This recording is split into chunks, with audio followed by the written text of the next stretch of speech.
You know, music is supposed to tie us all together. It doesn't matter what like language you speak. Music doesn't know any languages. Music doesn't know any boundaries. Doesn't know any, you know, borders or anything like that. And especially, and it's one of the benefits of the rise in technology, man. It has made music so accessible. You know, it used to be, you know, growing up in a small town the way I did, I understood what it was like for people in small countries, you know, where, you know, it would be months before you could find a certain CD or a certain tape or a certain album, you know, and you'd have to really go out of your way to go and find these things.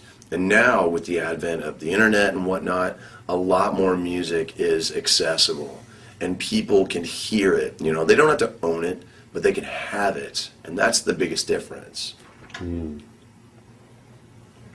Okay.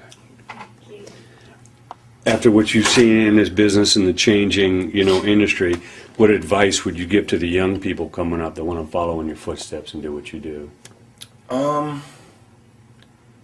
I guess my only advice would be mean it, you know?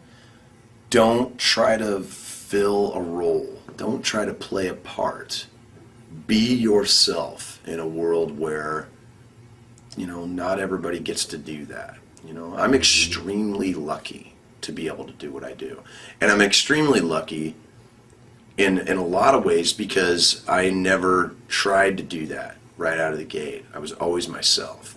So, you know, 10 years later, professionally, I'm allowed to kind of be myself everywhere, you know, whereas a lot of people, you know, when they get signed and they go out, they feel they have to be a certain way, or they have to act a certain way, and they do things a certain way.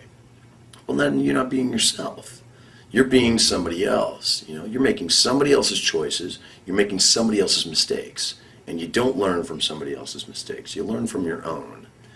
And, I mean, the only advice I have is honesty, straight up. And whether it's the music you make or the things you say, the worst sin you can commit is to lie to yourself for too many years. Hey, what up? This is Corey from Slipknot. We will see you at the Smokeout.